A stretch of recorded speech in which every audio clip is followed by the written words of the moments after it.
Blaine is here to represent yet another very easy to play but very powerful theme deck. Starting with this Black Star promo Magmar. Look at that first attack, Burning Fire for 1 energy, 10 plus 10 additional damage when you discard fire energy from your Pokemon. Not discarding from Magmar, discarding from any of your Pokemon that are in play, and there's no upward limit. There's no limit saying you can't add more than 30 using this effect. No, so as many fire energy as you want to discard from any number of your Pokemon, you can deal that additional damage for only 1 fire energy attached to this Magmar. You do have to watch out because it only has 60 HP. Next, we are looking at a 3-3 line of Aquaplus Ponyta and Aquaplus Rapidash. A great stall card with its agility attack, but also a pretty nice damage dealer with Gallop. Again, we're seeing an attack that's going to be discarding fire energy. You might think that's a little counterproductive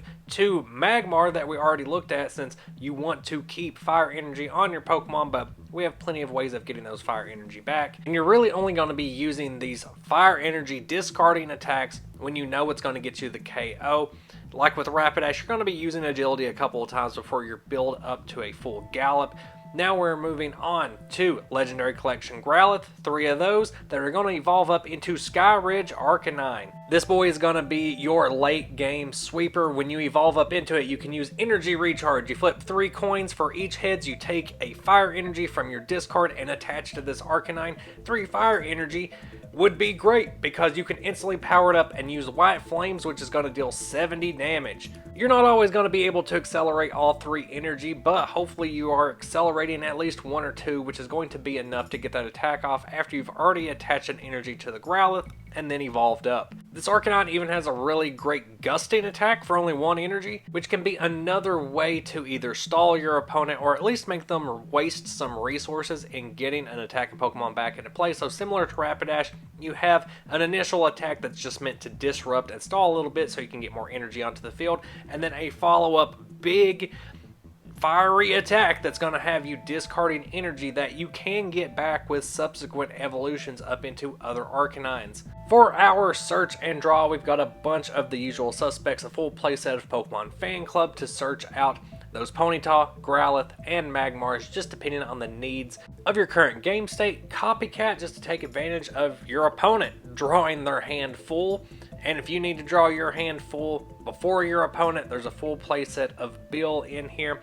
On top of those cards, we're going to have 4 copies of Double Gust. Yet another way to either stall your opponent or yank out Pokemon for those key knockouts. If they've just got something sitting on their bench that you can just OHKO with an Arcanine, yeah, try to get it gusted out. Even if your opponent doesn't move up the particular Pokemon that you're hoping for, odds are dealing 50 or 70 damage to anything they have on their bench is still going to be pretty disruptive. Because Rapidash, Magmar, and Arcanine all require you to discard fire energies, there are going to be turns that are just build-up turns. They're going to be lulls in gameplay where you really need to keep those Pokemon alive in order to recharge them. In order to do that, we've got a full playset of Potion and a full playset of Goldberry. So unless your opponent is also playing Hyper Aggro, or if they're just playing a water deck, then that should be well enough to keep your Pokemon alive long enough for you to recharge them and start dealing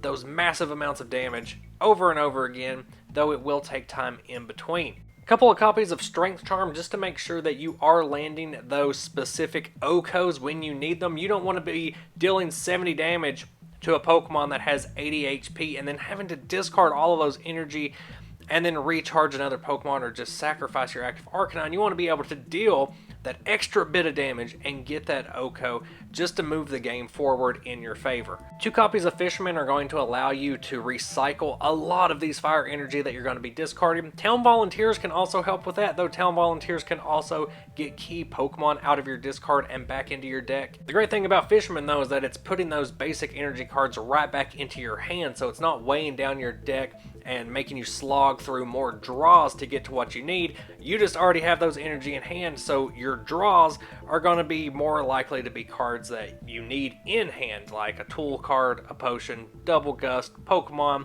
You know how this game is played. 15 fire energy to round out this deck just because it is so heavy on attach some energy, discard those energy, get those energy back. It's a really fun play loop.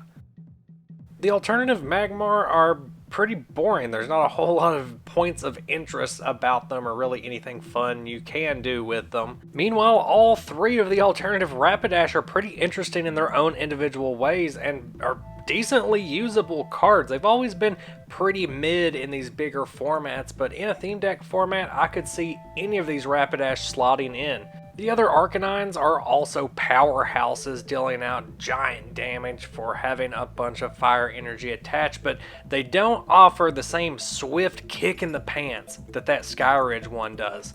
The Arcanine from Legendary Collection and from Aquapolis, they're pretty predictable. You know what to expect from these cards as soon as someone evolves up into a Growlithe, but with the Skyridge one, you don't know what way it's going to go. Are they going to accelerate 3 energies and knock you out? Or fail all 3 coin flips and just use a 1 energy attack to gust out a benched Pokemon? Either way, it's probably not ideal. From the in-game team, we also have access to Magmar, and you may have noticed in that Brock deck that none of Brock's teams have a Magmar. That Magmar that I love so much from Skyridge was going to go into this Blaine deck, but I thought it fit so much better with what the Brock deck was doing, and Magmar is a rock type, so I moved it on over and decided to focus on some other fire types for this deck. From the Stadium 2 teams, we also have Ninetales and Flareon.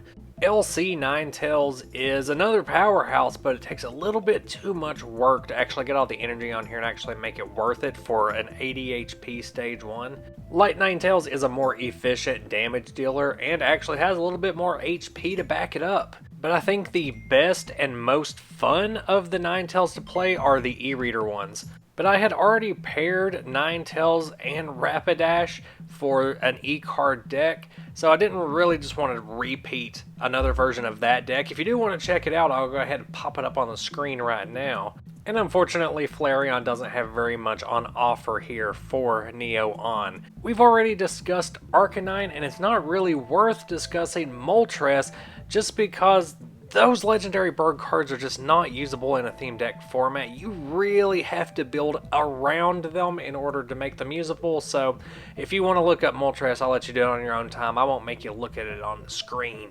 And that's where we'll call it for Blaine as we wrap up this Gym Leader theme deck series. Unfortunately, because of the Pokemon available on the team, I was not able to come up with any solid deck archetypes or strategies or even just a functional hodgepodge of Pokemon for red or blue. That is, unless someone has some ideas they want to put down in the comments section that I can whip up into a video later on. Either way, stay tuned to the channel for more modern and vintage Pokemon content. I still have plenty of fun stuff planned for the channel, but if there's any particular area of the Pokemon world you'd like to see covered, just let me know. I thank you once again for watching. All my social media links are going to be down in the description of this video. I'll see you next time.